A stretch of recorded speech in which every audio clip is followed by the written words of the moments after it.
দেশ ছেড়ে পালিয়ে গেছেন বৈষম্য বিরোধী ছাত্র আন্দোলনের ৩ সমন্বয়ক। ক্ষমতা গ্রহণ করেছে সেনাবাহিনী। আসিফ নজরুল এখন কোথায়? কাউকেই দেশ ছাড়তে দেয়া হবে না। প্রধান হিসাবে আমার প্রধান দায়িত্ব হচ্ছে সেনাবাহিনীকে সবসময় যুদ্ধের জন্য প্রস্তুত রাখা, বিভিন্ন ভবিষ্যৎ চ্যালেঞ্জের জন্য প্রস্তুত রাখা। সেই কাজটাই ইনশাআল্লাহ আমি করে যাব।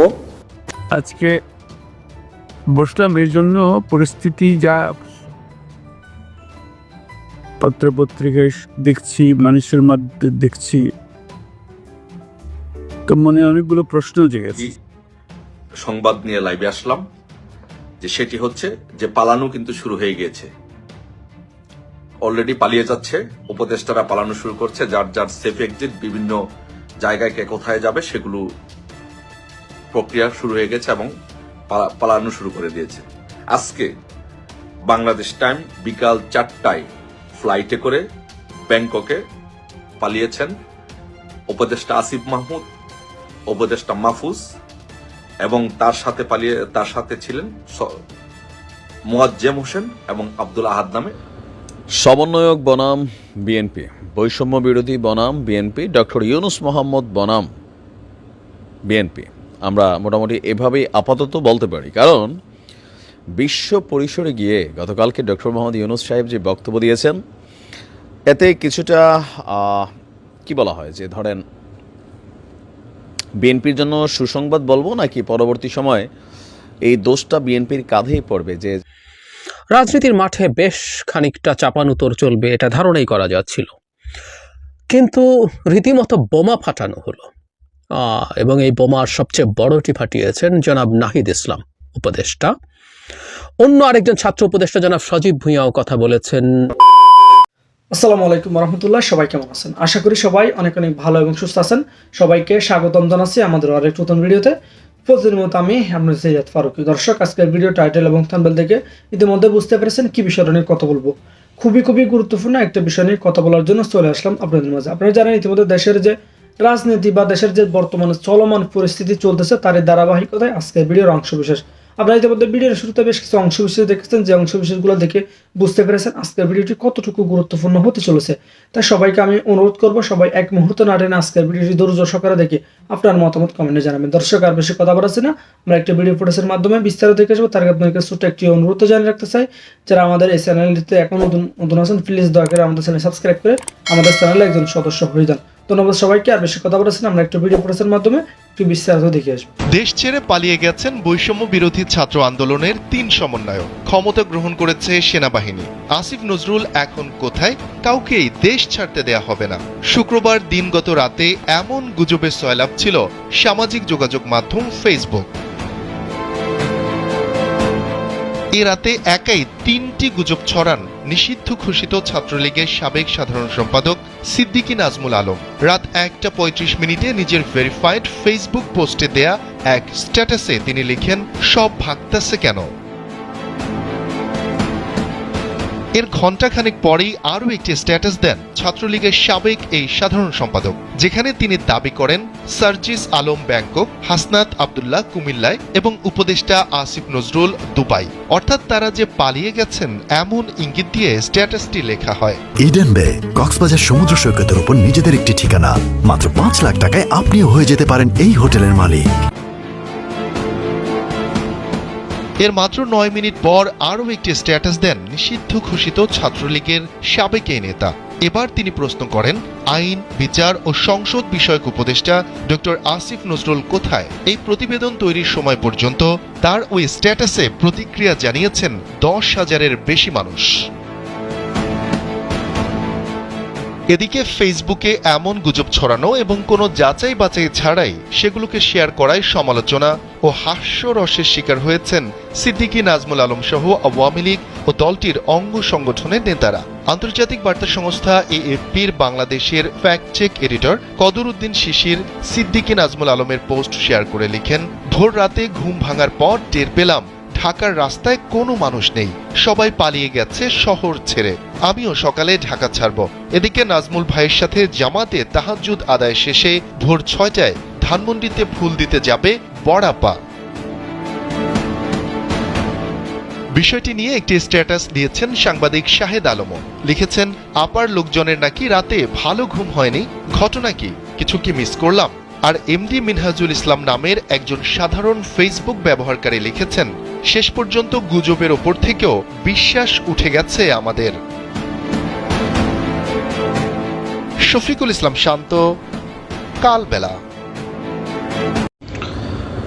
সমন্বয়ক বনাম বিএনপি, বৈষম্য বিরোধী বনাম বিএনপি, ডক্টর ইউনুস মোহাম্মদ বনাম বিএনপি, আমরা মোটামুটি এভাবেই আপাতত বলতে পারি। কারণ বিশ্ব পরিসরে গিয়ে গতকালকে ডক্টর মোহাম্মদ ইউনুস সাহেব যে বক্তব্য দিয়েছেন, এতে কিছুটা কি বলা হয় যে ধরেন বিএনপির জন্য সুসংবাদ বলবো নাকি পরবর্তী সময় এই দোষটা বিএনপির কাঁধেই পড়বে। যে যেমন ধরেন যে আমরা তো চাইছিলাম এত শত শত ছাত্রদের জীবনের বিনিময়ে যে জুলাই অভ্যুত্থান ঘটেছে, বাংলাদেশকে নিয়ে যে নতুন স্বপ্ন আমরা দেখেছিলাম, বিএনপির জন্য পারি নাই ভাই। কেন? কারণ বিএনপি নির্বাচন নিয়ে এমন একটা অবস্থানে চলে গেছিল যে এই অন্তর্বর্তী সরকার বাধ্য হয়ে পড়ে আপনার নির্বাচন দিয়ে দিয়েছে। জনগণের উপরে একটা কি বলা হয় যে দায়িত্ব ছেড়ে দিয়েছেন ডক্টর মোহাম্মদ ইউনুস। তো হু ইজ জনগণ? ডক্টর মোহাম্মদ ইউনুসের এই জনগণের একটা বিশাল অংশ ডক্টর মোহাম্মদ ইউনুসের বিপক্ষে। আমি বলি কিভাবে বিপক্ষে? নির্বাচন ইস্যুতে এখন বিএনপি সমর্থিত যারাই আছেন তারা এই অন্তর্বর্তী সরকারকে পছন্দ করছেন না, আওয়ামী লীগ করছেই না। তা আপনি যদি রাজনৈতিক পলিটিক্যাল পয়েন্ট অফ ভিউতে ভাবেন, তাহলে আওয়ামী লীগ বিএনপির বাহিরে এই দেশের জনগণ বলতে যে অংশটা আছে এটা জামাত ইসলাম, জাতীয় পার্টি তো এটা আওয়ামী লীগের পক্ষে আছে। তাহলে আপনি জনগণের অংশ কতটুকু পাচ্ছেন? ম্যাক্সিমাম 20 to 30%, তাই না? তো সেই হিসাবে আপনার নির্বাচন নিয়ে সবাই কিন্তু চাচ্ছে। আওয়ামী লীগের মূল কথায় বিএনপি যখন চাচ্ছে নির্বাচন নির্বাচন নির্বাচন, তো ডক্টর মোহাম্মদ ইউনুস তিনি আপনার জেনেভাতে এই মুহূর্তে যেখানে অবস্থান করছেন, সুইজারল্যান্ডের দাভোসে বিশ্ব অর্থনৈতিক ফোরামের সম্মেলনের ফাঁকে এক conversation with doctor Mohammad Yunus, এই অনুষ্ঠানে তিনি বলছেন যে যদি আমরা সংক্ষিপ্ত ধরনের সংস্কার এজেন্ডা বাস্তবায়ন করি, তো সেই ক্ষেত্রে এবছরের শেষ নাগাদ নির্বাচনের টার্গেট করেছি। কিন্তু এই অংশটাই সবসময় প্যাচ লাগে। কিন্তু যদি জনগণ বলে না না আমরা বড় পরিসরের সংস্কার চাই, সেক্ষেত্রে আমাদের প্রয়োজন আরও সময়, যেটা 6 মাস হতে পারে। তিনি বলছেন যে জনগণকে সিদ্ধান্ত নিতে হবে তারা স্বল্প নাকি বড় ধরনের সংস্কার চান। বড় ধরনের সংস্কার হলে 2026-এর মাঝামাঝি, আর ছোট ধরনের সংস্কার হলে এবছরের শেষ নাগাদ নির্বাচন হবে। তো আমরা তো এটারে মোটামুটি বড় আর ছোটর মাঝখানে যেটা আছে, মিডিয়াম বড় ছোট, হ্যাঁ নাকি কি মানে ধরেন 6 মাসে কি আরও অনেক অংশ হয়ে যাবে সংস্কার, এমন প্রশ্ন কিন্তু বিএনপির প্রশ্ন। তো তার এই বক্তব্য তিনি যেটা দিয়েছেন যে সংস্কার কমিশনগুলোর রিপোর্ট এলে জনগণ এবং বিভিন্ন রাজনীতির সঙ্গে আলাপ আলোচনা করা হবে। কমিশনের যেসব সুপারিশ গ্রহণ করা হবে সেগুলি বাস্তবায়ন করা হবে। সব দল এবং নাগরিক সংগঠনের ঐক্যমতের ভিত্তিতে আপনার জুলাই চার্টার করা হবে। জুলাই চার্টারের ভিত্তিতেই নির্বাচন সহ আমাদের কর্মপন্থা শুরু করব। জনগণ কী ধরনের নির্বাচন চায় সেটা জানা ছাড়া আমরা নির্বাচনে যেতে পারি না। বাংলাদেশের তরুণরা মানব ইতিহাসের সবচেয়ে শক্তিশালী প্রজন্ম দাবি করে তিনি বলছেন, আমি তরুণদের বলেছি তোমরা পুরনো প্রজন্মকে ফলো করো না, আমরা অনেক ভুল করেছি। তো এখানে হু ইজ দ্যাট মানে পুরনো প্রজন্ম?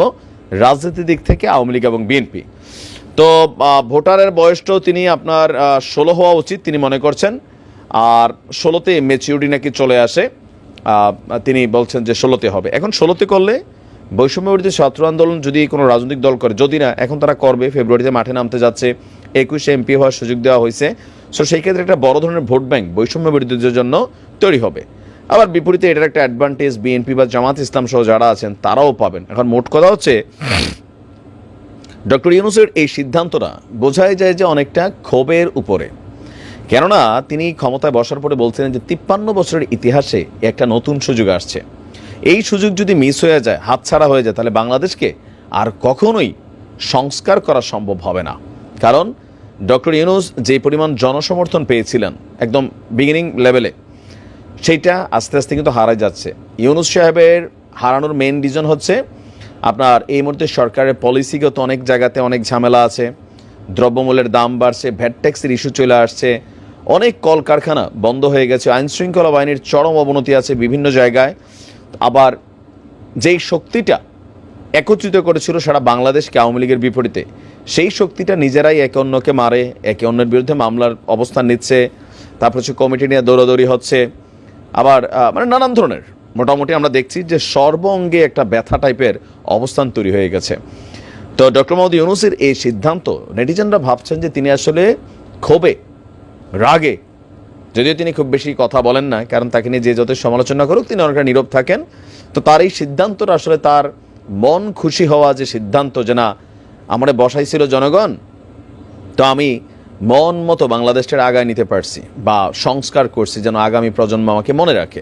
বিষয়টা কিন্তু এরকম হবে না যদি এখন নির্বাচনের ইস্যুটা আসে। আর নির্বাচনের ইস্যুটার পিছনে বিএনপিকেই সবচেয়ে বড় ওয়ান কাইন্ড অফ একটা অবস্থানে নিয়ে যাচ্ছে, বা বিএনপি অবস্থানটা সামনে আসছে যে কি বলা যায়, যে ধরেন দ্রুত নির্বাচন, এটা শুধুমাত্র বিএনপির এই মুহূর্তে চাওয়া। জামাত কৌশলী ভূমিকায় হাঁটছে, আর বাকিদের অবস্থা তো এখানে খুব বেশি গুরুত্বপূর্ণ না। তো দেখা যাক কি হয়, তবে বিএনপি নির্বাচনেই যাবে, এটাই হচ্ছে বাস্তবতা। কারণ বিএনপি আওয়াজ টাওয়াজ দিয়েছে যদি নির্বাচন লইয়া তালিবালি চলে তাহলে জুলাই আগস্টের দিকে আবার রাজপথে নামারও কিন্তু একটা ঘোষণা আমরা দেখছি। দেখা যাক এই খেলা কবে শেষ হয়। ভালো থাকুন। বিএনপি মহাসচিব যারা মির্জা ফখরুল ইসলাম আলমগীরের গতকালের বিবিসির সাক্ষাৎকারের পর রাজনীতির মাঠে বেশ খানিকটা চাপানুতোর চলবে এটা ধারণাই করা যাচ্ছিল, কিন্তু রীতিমতো বোমা ফাটানো হলো, এবং এই বোমার সবচেয়ে বড়টি ফাটিয়েছেন জনাব নাহিদ ইসলাম উপদেষ্টা।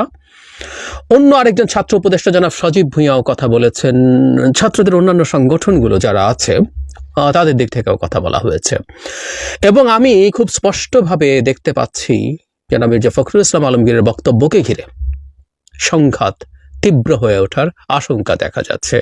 এটা প্রায় মোটামুটি নিশ্চিতভাবেই বলা যায়, এবং যেভাবে প্রতিক্রিয়াগুলো এসছে সেই প্রতিক্রিয়া তার ইন্ডিকেশন বহন করে।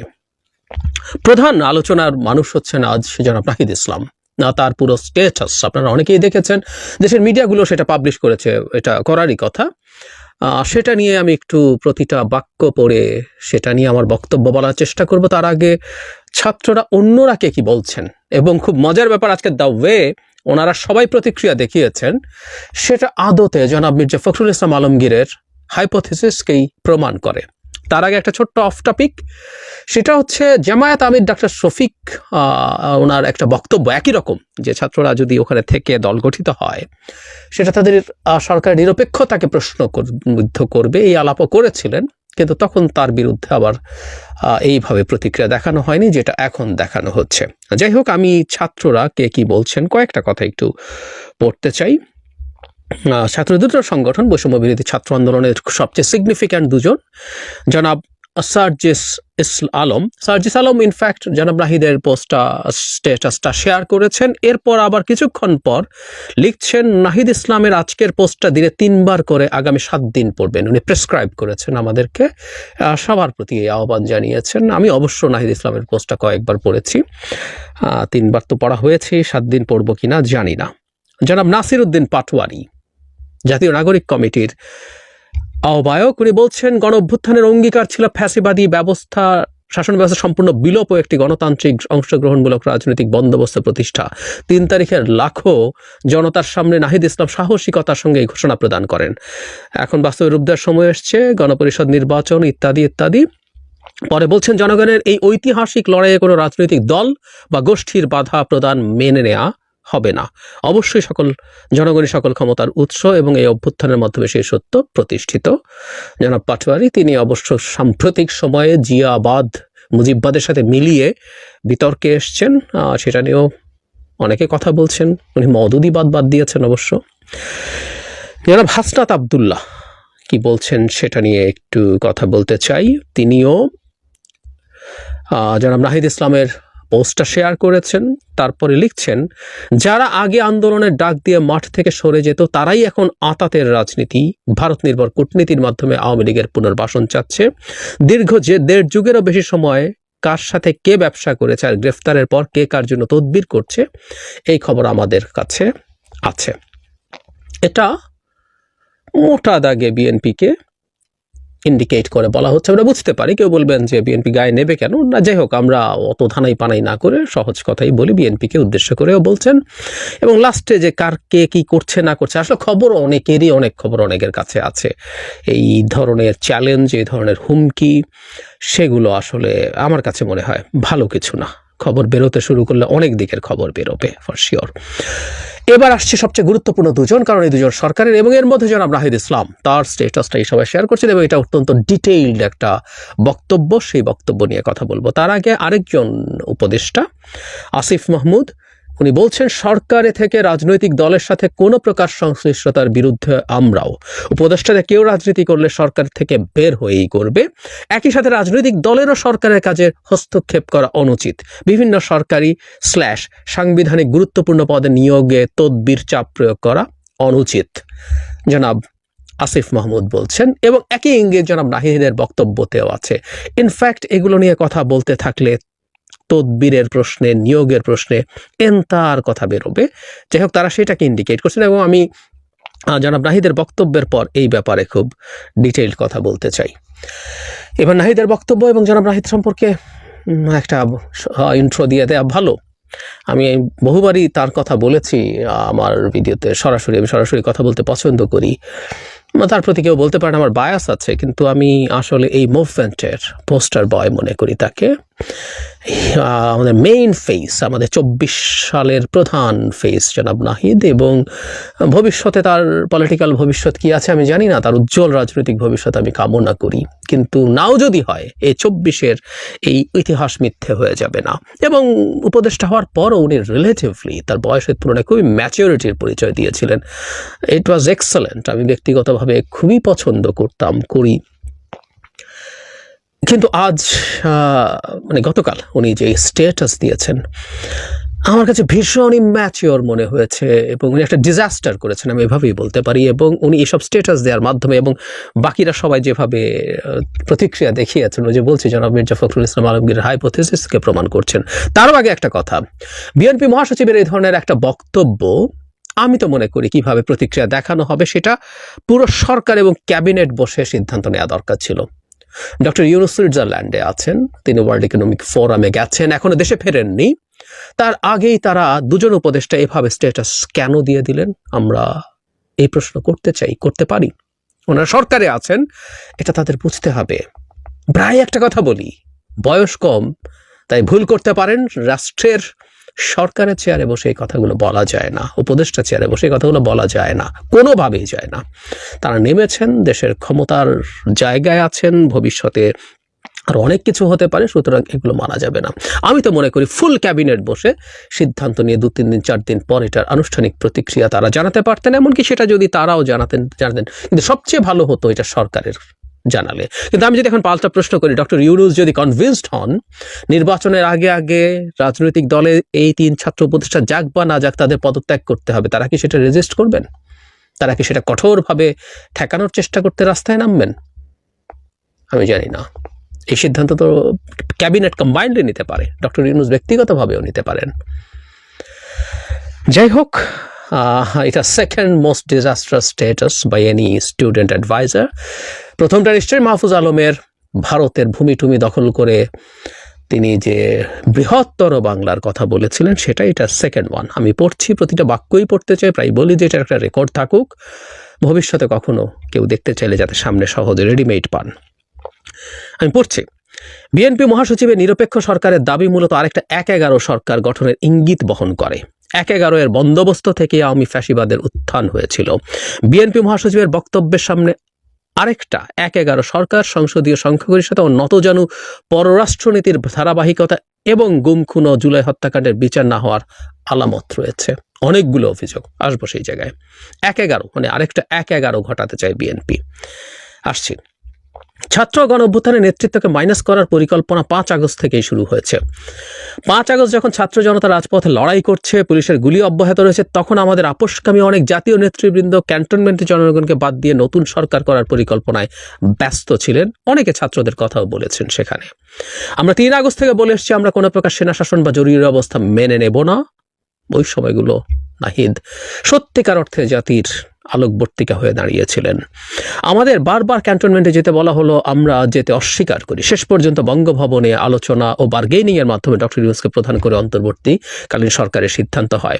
আমরা চেয়েছিলাম ফ্যাসিবাদ বিরোধী রাজনৈতিক দলগুলো নাগরিক সমাজের সমন্বয়ে একটা জাতীয় সরকার। জাতীয় সরকার হলে ছাত্রদের হয়তো সরকারে আসার প্রয়োজন হতো না, জাতীয় সরকার অনেক দিন স্থায়ী হবে, এই বিবেচনায় বিএনপি জাতীয় সরকারে রাজি হয় নাই। আমি ব্যক্তিগতভাবে মনে করি বিএনপি জাতীয় সরকারে গেলে ভালো হতো, কিন্তু বিএনপির জায়গা থেকে তারা হয়তো ভেবেছেন, যেটা জনাব নাহিদ বলছেন, হতে পারে যে সেই ক্ষেত্রে সরকার দীর্ঘায়িত হতো এবং বিএনপি যেহেতু এককভাবে ক্ষমতায় আসতে পারে এবং তার নেতৃত্বে একটা জাতীয় সরকার করতে চায়, বিএনপি জাতীয় সরকারে গিয়ে ডিলেট করতে চায় নাই। এটা তাদের জায়গা থেকে হয়তো মনে হয়েছে। জনাব নাহিদ যেটা বলছেন এটা সঠিক হতেই পারে। আবারও বলছি, বিএনপি জাতীয় সরকারে গেলে আমি মনে করি সেটা ভালো হতো। যে এখন হয় নাই তাই বলে এখন নির্বাচন চাওয়া যাবে না, এটা হলো প্রবলেমের জায়গা, তারা মনে করছেন সরকারের থেকে। কিন্তু অভ্যুত্থানের পরই দেশে জাতীয় সরকারের প্রয়োজনীয়তা ছিল বেশি। আচ্ছা, এটা গেল ছিল, অথচ বিএনপি জাতীয় সরকারের কথা বলতেছে সামনের নির্বাচনের পরে। ছাত্ররা এই সরকারের এবং বিদ্যমান বাস্তবতার একমাত্র ফ্যাক্টর, যেটা ১/১১ থেকে এর সরকার থেকে বর্তমান সরকারকে সম্পূর্ণভাবে আলাদা করে। বিএনপি কয়েকদিন আগে -2 এর আলোচনা করলে এখন ক্ষমতায় যাওয়ার পথ সুগম করার জন্য নিরপেক্ষ সরকারের নামে আরেকটি ১/১১ সরকারের প্রস্তাবনা করছে। মানে মূল আর্গুমেন্ট হচ্ছে বিএনপি ১/১১, এবং তিনি মনে করছেন ছাত্ররা থাকাতেই এই সরকারটা ১/১১ সরকারের মতো হয়নি, আদারওয়াইজ এটা ১/১১ মতো সরকার হয়ে যেত। আমি আসবো। এ ধরনের পরিকল্পনা গণতন্ত্র ও জাতীয় স্বার্থের বিরুদ্ধে যাবে এবং ছাত্র জনতা কোনোভাবেই এটা মেনে নিবে না, এবং আমি মনে করি এটা বিএনপির বিরুদ্ধেও ষড়যন্ত্র। বিএনপির ভালো বিএনপি বোঝে না, জনাব নাহিদ বুঝতে পারছেন। আর এই সরকার জাতীয় সরকার না হলেও সরকারের আন্দোলনের সব পক্ষেরই অংশীদারিত্ব রয়েছে এবং সব পক্ষে নানান সুবিধা ভোগ করছে। সরকার গঠনের আগে 6 আগস্ট অ্যাটর্নি জেনারেল এবং পুলিশের আগের আইজি নিয়োগ হয়েছিল, যারা মূলত বিএনপির লোক। এরকম ভাবে সরকারের উপর থেকে নিচ পর্যন্ত নানান স্তরে বিএনপি পন্থী লোকজন রয়েছে। নির্বাচনের নিরপেক্ষতার কথা বললে এই বাস্তবতাও মাথায় রাখতে হবে। আমার কাছে খুব স্পষ্ট কথা আছে, বিএনপির পন্থী যেসব লোক যেখানে যেখানে আছে, সরকার নির্বাচনের আগে প্রত্যেককে ফায়ার করুক। বিভিন্ন জায়গায় তদবিরের কথা বলেছেন জনাব আসিফ মাহমুদও। আমরা তাহলে একটা পাল্টা প্রশ্ন করতে পারি, আওয়ামী লীগের সময় দায়িত্ব পালন করা সচিবরা কিছুটা এদিক সেদিক করে প্রায় সবাই এখনো পদে কেন আছে? ওরা তো আওয়ামী পন্থী, ওরা কিভাবে পদে আছে? কেন তাদেরকে পদে রাখা হয়েছিল? দীর্ঘদিন আমরা আলাপ করেছি, শেখ হাসিনার আশীর্বাদ ছাড়া একজন সচিব হতে পেরেছেন, সচিবের দায়িত্ব পেয়েছেন? ডিলটা কি তাদেরকে ক্ষমতায় রাখার জন্য? এসব প্রশ্ন আসবে, এবং নির্বাচনের আগে এসব সচিবকেও সরাতে হবে, নাকি এসব সচিব রাখা হয়েছে যাতে নিউট্রাল ধরনের কেউ না আসে? আওয়ামী লীগের সচিব বেশি কথা শুনবে কারণ ও ভয়ে আছে? আমি জানি না, অনেক আলোচনা আছে, এবং আমি একমত জনাব নাহিদ বা আসিফের সাথে যে বিএনপির পন্থী যেসব মানুষজনকে মনে করেন যে নির্বাচনের জন্য বাধা হতে পারে, তাদের প্রত্যেককে নির্বাচনের আগে সরকার ফায়ার করুক। রাষ্ট্রপতির নির্বাচন, সংস্কার, নতুন সংবিধান, জুলাই ঘোষণা, সব ইস্যু বিএনপি বিরুদ্ধে অবস্থান নিয়ে আসে। ওইগুলো কোনোটাই ছাত্রদের দলীয় কোনো দাবি ছিল না, কিন্তু দেশের স্থিতিশীলতা, বৃহত্তর স্বার্থ এবং জাতীয় ঐক্য ধরে রাখার জন্য ছাত্ররা বারবার তাদের অবস্থান থেকে সরে এসছে। আমরা কোনটা কার দাবি? ছাত্রদের দাবি, জাতির দাবি, স্টাফ টু সে। ছাত্ররা যখন শেখ হাসিনার পতন চেয়েছিলেন সেটা জাতীয় দাবি ছিল, সেজন্যই ওটা সাকসেসফুল হয়েছে। নানা রকম মানুষ নানা উদ্দেশ্যে নানান কারণে শেখ হাসিনার পতন চেয়েছিল, কিন্তু এখনকার তাদের সবগুলো দাবি জনগণের দাবি কিভাবে প্রমাণ হয় আমি জানি না। তারপর বলছেন, কিন্তু এর মানে এই না যে গণতন্ত্র বিরোধী, অভ্যুত্থানের আকাঙ্ক্ষা বিরোধী কোনো পরিকল্পনা হলে সেখানে আমরা বিন্দু পরিমাণ ছাড় দেব। এবার ওনারা কঠোর হচ্ছেন। আওয়ামী লীগের বিষয়ে ভারতের প্রধান দলগুলোর মধ্যে ঐক্য সম্ভব হয়েছে, অথচ বাংলাদেশে আওয়ামী লীগ বিষয়ে আমরা ঐক্য ধরতে পারি নাই। এত হত্যা ও অপরাধের পরও হায়, এই জাতীয় ঐক্য লইয়ে আমরা কি রাষ্ট্র বানাবো? বাংলাদেশকে দুর্বল করা সহজ, কারণ বাংলাদেশকে সহজেই বিভাজিত করা যায়। আমি আশা করি এই বিভাজনের ব্যাপারটা ছাত্র উপদেষ্টারা বা ছাত্রদের যারা দল করছেন, রাজনীতি করছেন, তাদেরও মনে রাখতে হবে। এদেশের বড় বড় লোকেরা অল্প মূল্যে বিক্রি হওয়ার জন্য প্রস্তুত থাকে। বিক্রি হওয়ার আলাপ আসবে বাংলাদেশে, বিক্রি হচ্ছে, অনেকেই হচ্ছে। আমরা খোঁজ খবর কিছুটা হলেও জানি। আমি মনে করি না সমগ্র বিএনপি এই অবস্থান গ্রহণ করে। লাস্টে কিন্তু একটা খুব ইন্টারেস্টিং কথা উনি বলছেন, এবং বিএনপির মধ্যে এক ধরনের কনফ্লিক্ট তৈরি হতে পারে বা তৈরি করার চেষ্টা হিসাবে দেখতে পারি। মানে বিএনপির সবাই এই অবস্থা গ্রহণ করছেন না, এবং বরং বিএনপির কর্মী সমর্থকদের বড় অংশ এই অভ্যুত্থানের আকাঙ্ক্ষার বাস্তবায়ন চায়। বিএনপির দেশপ্রেমিক ও ত্যাগী নেতৃত্বকে আহ্বান করব ছাত্র জনতার অভ্যুত্থানের বিরুদ্ধে না গিয়ে ছাত্র জনতার সাথে বৃহত্তর ঐক্য ও সংহতির পথ বেছে নিন। লাস্ট প্যারাগ্রাফে মনে হয় যে একটু মানে জনাব মির্জা ফখরুল ইসলাম আলমগীরের যে বক্তব্য নিয়ে তিনি কথা বলছেন সেটা জাস্ট তার নিজস্ব বক্তব্য, এটা বিএনপি এন্ডোর্স করে না, এটা তার কথার টোনে, এবং উনি তাদের প্রতি পাল্টা আহ্বান জানাচ্ছেন যাতে এই তারা যেটা চাইছেন, তারা এটাকেই অভ্যুত্থানের এক্সপেকটেশন বলছেন, সেটার বিরুদ্ধে যাতে না যায়। ওই যে বললাম ইট ওয়াজ এ ডিজাস্টার, এই স্ট্যাটাসটা উনি না দিলে সবচেয়ে ভালো হতো, সময় নিয়ে দিলে। তাৎক্ষণিক প্রতিক্রিয়া ভালো হয় না, এটা তাদের মতো কম বয়সে তো আরও ভুল হওয়ার সম্ভাবনা থাকে। যতই শান্ত থাকুক, যতই তার চারিত্রিক গভীরতা থাকুক, দিনের শেষে তিনি একজন বেশ কম বয়স্ক তরুণ, ইন হিজ 20s, mid-20s বা লেট 20s, খুবই খুবই কম বয়স। উনি প্রতিক্রিয়া দেখিয়ে ফেলেছেন, আমি এক্সপেক্ট করি তিনি রিয়ালাইজ করবেন। আসি এবার সেই জায়গাটা 1-11 সরকার, মানে আসলে বিএনপি 1-11 সরকার কেন চাইবে, মানে 1-11 সাফারারকে বিএনপি, এবং এখন 1-11 ধরনের একটা সরকার যদি আসে সে কি বিএনপির পক্ষে আসবে? এবং বিএনপি যেমন আওয়ামী লীগকে আগের 1-11 সরকার বসিয়েছে বলে পারসেপশন আছে, সে কি বিএনপিকে বসাতে আসবে? আমি জানি না কোত্থেকে উনি এটা বললেন। আর তাদের কম্পোনেন্টগুলো মানে 3 জন ছাত্র বাদ দিলে বাকি সব কি তাহলে 1-11? তার মানে উনি কোন ক্যাবিনেটে আছেন যেই ক্যাবিনেটের লোকজন আদতে 1-11? মানে খুবই সারপ্রাইজিং না? উনি একটা ক্যাবিনেটে আছেন যে ক্যাবিনেটের প্রত্যেকটা মানুষকে উনি আসলে ব্লেম করছেন, ওনারা 3 জন না থাকলে এটা 1-11 সরকার হয়ে যেত। তাহলে তারা 3 জন থেকে রাদার তারা এটাকে 1-11 হওয়া থেকে ঠেকিয়ে রাখছেন। তার মানে কি ভীষণ অশ্রদ্ধা এবং অসম্মান এবং সন্দেহ তার ক্যাবিনেটের মানুষদের প্রতি। তাহলে তো আসলে তাদের এবং তাদের হয়ে যারা মাঠে আছেন প্রত্যেকের মাঠে নামা উচিত এই পুরো ক্যাবিনেট পাল্টে ফেলা, এবং আমরা পুরোপুরি একটা অভ্যুত্থানের সরকার যেখানে সব ছাত্ররাই উপদেষ্টা হবে আর কেউ হবে না সেটার দাবি করা। আমি এবার বলি, প্রথমে ওই 2 জন এবং পরে জনাব মাহফুজ আলম যদি না যেতেন এই সরকারে, আমরা কি এই সরকারকে ওন করতাম না? ডক্টর ইউনূসের নেতৃত্বে যদি হতো, আমি এই ধারণার সাথে একমত। ছাত্ররা যদি নাও যেত, আমাদের এই মুভমেন্টের সময় বহু মানুষ শেখ হাসিনার বিরুদ্ধে দাঁড়িয়েছেন, ম্যাচিওর্ড মানুষদের মধ্যে, বয়স এবং অভিজ্ঞতার ম্যাচিউরিটির কথা বলছি, অনেকেই ছিলেন, আমি নামও বলতে পারি প্রচুর। আমি তার সরিয়ে রেখেই বলছি তাদেরকে নিয়ে সরকারটা হলে সেটা নিশ্চিতভাবেই ভালো হতো, কোনো সন্দেহ নাই, এবং সেটাকেও করতো। কিন্তু তারপরও ডক্টর ইউনূসের নেতৃত্বে যে সরকারটা দাঁড়িয়েছে সেই সরকারটাকে গণ অভ্যুত্থানের পক্ষের সরকার হিসেবে সবাই অ্যাকসেপ্ট করছে, এবং এই 3 ছাত্র উপদেষ্টা না থাকলেও সেটা করতো। কিন্তু তারা এই মারাত্মক অপবাদ দিচ্ছেন, এবং এক ধরনের স্টিগমা দেয়া, এক ধরনের মানে যে ম্যানুফ্যাকচারিং কনসেন্টে আছে না, যে আপনি একটা থ্রেট দেখান, একটা ভীতি সামনে আনার চেষ্টা করেন। চমস্কিরা বলেছেন যে অনেকভাবে আপনি আপনার সম্মতি উৎপাদন করেন, তার মধ্যে একটা হচ্ছে একটা জুজুর ভয় দেখানো। ফানি ব্যাপার হচ্ছে জনাব ওবায়দুল কাদেরও একই জুজুর ভয় দেখাতেন, আজকে জনাব নাহিদ যেটা দেখাচ্ছেন, কেউ কেউ দুটো স্ক্রিনশট পাশাপাশি দিয়ে ফেসবুকে সেটা পোস্টও করছেন। শেষ কথা,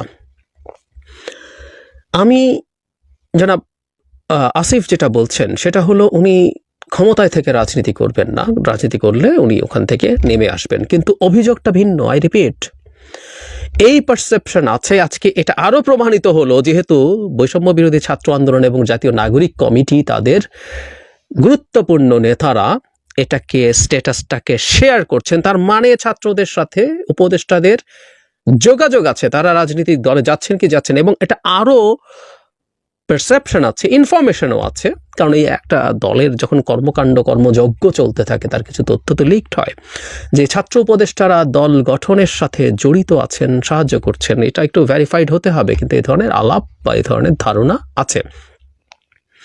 সুতরাং এই অবিশ্বাসের জায়গাটাই দূর করা দরকার। তারা ক্ষমতায় থেকে রাজনীতি সরাসরি করবেন না, কিন্তু ক্ষমতায় থেকে তাদের যদি ইনফর্মালিও রাজনীতির সাথে যুক্ত থাকার মতো পরিস্থিতি হয়, অভিযোগ হয়, তাহলে এই আলাপ সামনে আসবেই। জনাব আসিফ এবং জনাব নাহিদ যেহেতু অনেকগুলো মন্ত্রণালয় সামলান, তাদের ওইদিকের ব্যস্ততা আছে, কিন্তু জনাব মাহফুজ এক্সক্লুসিভলি দলের দেখাশোনা করছেন দল গঠনের ক্ষেত্রে, এই পারসেপশন আছে। সুতরাং সামনে একটা নির্বাচন যখন হতে যাচ্ছে, তারা ফর্মালি দলের পার্ট না হয়েও যদি সরকারের থেকে এই কাজগুলো করেন সেটা প্রবলেম্যাটিক। এবং শুধু এই 3 জন না, আর কাউকেও যদি মনে হয় যে তারা একই ধরনের কাজ করছেন, সেটা তো প্রবলেম হবেই। প্রায় একটা কথা নাগরিক কমিটি থেকে বা বৈষম্য বিরোধী ছাত্র দু একজন নেতাকে বলতে শুনেছি, ভিডিও ক্লিপ পাওয়া যায়, টকশোতে গিয়ে বলছেন বিএনপি নিজেই তো কিংস পার্টি, আমরা মানে টোনটা এরকম যে এখানে কিংস পার্টি হলে সমস্যা কি, মেজর সমস্যা আছে। সকল দুটো কিংস পার্টি একই না, কেন একই না সেটা নিয়ে আরেকদিন কথা বলবো। এটা একটা দীর্ঘ ভিডিও হয়ে গেল, তাই ওটা নিয়ে আলাদা কথা বলা দরকার আছে, কারণ এই ন্যারেটিভটা তারা মাঠে আনার চেষ্টা করছেন। আছে আবারও একটি জরুরি সংবাদ নিয়ে লাইভে আসলাম, যে সেটি হচ্ছে যে পালানো কিন্তু শুরু হয়ে গিয়েছে, অলরেডি পালিয়ে যাচ্ছে, উপদেষ্টারা পালানো শুরু করছে, যার যার সেফ এক্সিট বিভিন্ন জায়গায় কে কোথায় যাবে সেগুলো প্রক্রিয়া শুরু হয়ে গেছে এবং পালানো শুরু করে দিয়েছে। আজকে বাংলাদেশ টাইম বিকাল 4টায় ফ্লাইটে করে ব্যাংককে পালিয়েছেন উপদেষ্টা আসিফ মাহমুদ, উপদেষ্টা মাহফুজ এবং তার সাথে ছিলেন মোয়াজ্জেম হোসেন এবং আব্দুল আহাদ নামে তাদের সহযোগী। এই দুইজন উপদেষ্টা এবং এরা বাংলাদেশ থেকে আজকে ব্যাংককে পালিয়েছে। সো ইনশাল্লাহ পালানোর প্রক্রিয়া শুরু, যেটা বলেছিলাম যে সেনাবাহিনীর সাথে ইউনূসের চরম পরিমাণ দ্বন্দ্ব শুরু হয়ে গেছে, সেনাবাহিনীর সাথে ইউনূসের একদম মুখোমুখি একটা পর্যায়ে চলে যাচ্ছে সবকিছু। সো ইনশাল্লাহ বিজয় আমাদের সুনিশ্চিত ইনশাল্লাহ। আমরা বলেছিলাম, আমরা আগেই বলেছি যে কষ্ট, দুঃখ, বেদনা, সমস্যা এগুলো সাময়িক। রাজনীতি করতে হলে 111-এর মতো এরকম পরিস্থিতি সৃষ্টি হবে, এরকম ঘটনা হবে, এগুলো কোনো বিষয় না, এগুলো মাথায় রাখতে হবে, এগুলো মাথায় রেখেই আমাদের রাজনীতি করতে হবে। এগুলো সাময়িক বিষয়, কোনো সাময়িক বিষয়, এগুলো কোনো অ্যাক্সিডেন্টই, এগুলো কোনো বিষয় না, এগুলো বাদ। বিজয় ইনশাল্লাহ আমাদের সুনিশ্চিত। আজকে বিকাল 4টার ফ্লাইটে ব্যাংককে পালিয়েছে আসিফ মাহমুদ, মাহফুজ, এই দুজন, তাদের সাথে গিয়েছে মোয়াজ্জেম এবং আব্দুল আহাদ। বাকিরাও ইনশাল্লাহ আস্তে আস্তে সবাই পালিয়ে যাবে। আমি যেটা বলবো যে আপনাদের বাংলাদেশ আওয়ামী লীগের সকল নেতৃবৃন্দদেরকে বলবো, সকল পর্যায়ের নেতা, গ্রাম থেকে নিয়ে উপজেলা, জেলা, ওয়ার্ড, নগর, মহানগর, সব জায়গার নেতৃবৃন্দদেরকে বলবো যে আপনারা প্রস্তুত থাকবেন, কোনো নেতৃত্বের জন্য অপেক্ষা করবেন না। আপনারা সবাই নেতা, একজন কর্মী আমার নেতা, গ্রামে গঞ্জে যে যেখানে আছেন প্রত্যেকে সবাই সবার নেতা। এখানে কোনো বিষয় না যে কে নেতৃত্ব দিবে, কে অর্ডার দিবে, আপা অর্ডার দিলে আমি এটা করবো, আপা অর্ডার না দিলে এটা করবো, এগুলো কোনো বিষয় না। আমরা প্রত্যেকে নেতা, আপনারা আমাদের নেতা। আপনাদের নেতৃত্বে আগামী দিনে বাংলাদেশ আওয়ামী লীগ চলবে, বাংলাদেশ আওয়ামী লীগ বিনির্মাণ হবে। আপনাদের নেতৃত্বে এই বাংলাদেশ আওয়ামী লীগ সুসংগঠিত হবে, আওয়ামী লীগ নিফর্ম হবে, আওয়ামী লীগ আগামী দিনে প্রধানমন্ত্রী করে বাংলাদেশের রাষ্ট্রীয় ক্ষমতা চালাবে। আপনারাই হচ্ছেন প্রত্যেকটি, যারা আপনারা নেতৃবৃন্দ আছেন, কর্মী আছেন, আপনারাই নেতা। এই পরিস্থিতিতে বাংলাদেশে আওয়ামী লীগের নেতৃত্ব তৈরি হবে, আপনারা নেতৃত্ব দিবেন, এই দেশকে ইউনূসের হাত থেকে রক্ষা করবেন। এটা হচ্ছে আপনাদের কাছে অনুরোধ থাকবে যে আপনারা সারা বাংলাদেশে সকলে মানসিকভাবে এবং যার যা আছে তাই নিয়ে প্রস্তুতি থাকবেন, যার যেভাবে আছে সেভাবে নিয়ে আপনারা প্রস্তুতি থাকবেন, রেডি থাকবেন। আপনাদের মানসিক প্রস্তুতি এবং লজিস্টিক সাপোর্টের যে প্রস্তুতি, সেগুলো নিয়ে আপনারা প্রস্তুতি থাকবেন। ইনশাল্লাহ বিজয় ইনশাল্লাহ খুব বেশি দূরে নয়। ইনশাল্লাহ আমাদের অচিরে, আমরা যদি যে মেকানিজম হচ্ছে, যে কাজগুলো হচ্ছে, সেই কাজগুলো যদি সঠিকভাবে আমরা প্রয়োগ করতে পারি, সেই কাজগুলো সঠিকভাবে যদি ব্যবহার করতে পারি, আমরা যদি সকলে ঐক্যবদ্ধভাবে আওয়ামী লীগের নেতৃবৃন্দ কারো জন্য অপেক্ষা না করে, কারো সাথে কেউ না লেগে, কারো পিছনে কেউ না লাগে, আজকের এই পরিস্থিতিতে আমি আরেকটি কথা আওয়ামী লীগের নেতৃবৃন্দদেরকে বলবো, আপনাদেরকে বলবো, আওয়ামী লীগের কোন নেতাকর্মীর প্রতি কেউ কারো কোনো ক্ষোভ, দুঃখ, কষ্ট, বেদনা রাখবেন না। যদি কোনো বেদনা, আওয়ামী লীগের যদি কোনো নেতৃবৃন্দের, বঞ্চিত অবহেলিত কোনো নেতৃবৃন্দের যদি কোনো ক্ষোভ থাকে, দুঃখ থাকে, কষ্ট থাকে, সেটা আমার দীর্ঘদিন রাজনীতি করার ফলে এই রাজনীতিতে কিছু পাইনি। তারপর আমি বলবো যে আমাদের আজকের এই দিনে আমাদের কারো প্রতি কোনো দুঃখ, বেদনা, কষ্ট, ক্ষোভ কোনো কিছু নেই। সবাই আমাদের ভাই। নিজের ভাইয়ের সাথে নিজের দ্বন্দ্ব হয় না, নিজের পরিবারের সাথে দ্বন্দ্ব হয় না, নিজের ভাই নিজের সাথে ঝগড়াঝাটি করে না, করে আওয়ামী লীগ যা করে সেও আমার ভাই, আমার সাথে বিভিন্ন কারণে দ্বন্দ্ব হয়েছে, এগুলো আমাদের সব ভুলে যেতে হবে। একটাই টার্গেট, বঙ্গবন্ধু কন্যা শেখ হাসিনাকে বাংলাদেশে এনে প্রধানমন্ত্রী করতে হবে। বঙ্গবন্ধু কন্যা ছাড়া এই বাংলাদেশ থাকবে না।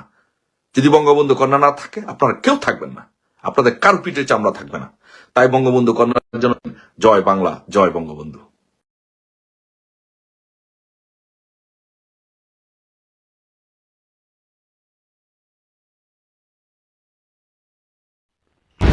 তো প্রিয় দর্শক, এই বিষয়টি নিয়ে আপনার মতামত দ্রুত কমেন্টে জানিয়ে ফেলুন। আর যারা আমাদের চ্যানেলটিতে এখন নতুন আছেন, প্লিজ দয়া করে আমাদের চ্যানেল সাবস্ক্রাইব করে সাথে থাকবেন। যারা কিন্তু সাবস্ক্রাইব করেছেন তাদেরকে অসংখ্য ধন্যবাদ। যারা সাবস্ক্রাইব করবে তাদের উদ্দেশ্যে একটি কথা বলবো, আমাদের চ্যানেলের সাথে থাকুন, দেখতে ভালো লাগবে, ভালোবাসা হয়ে যাবে ইনশাআল্লাহ। ভালো থাকবেন, সুস্থ থাকবেন, আল্লাহ হাফিজ।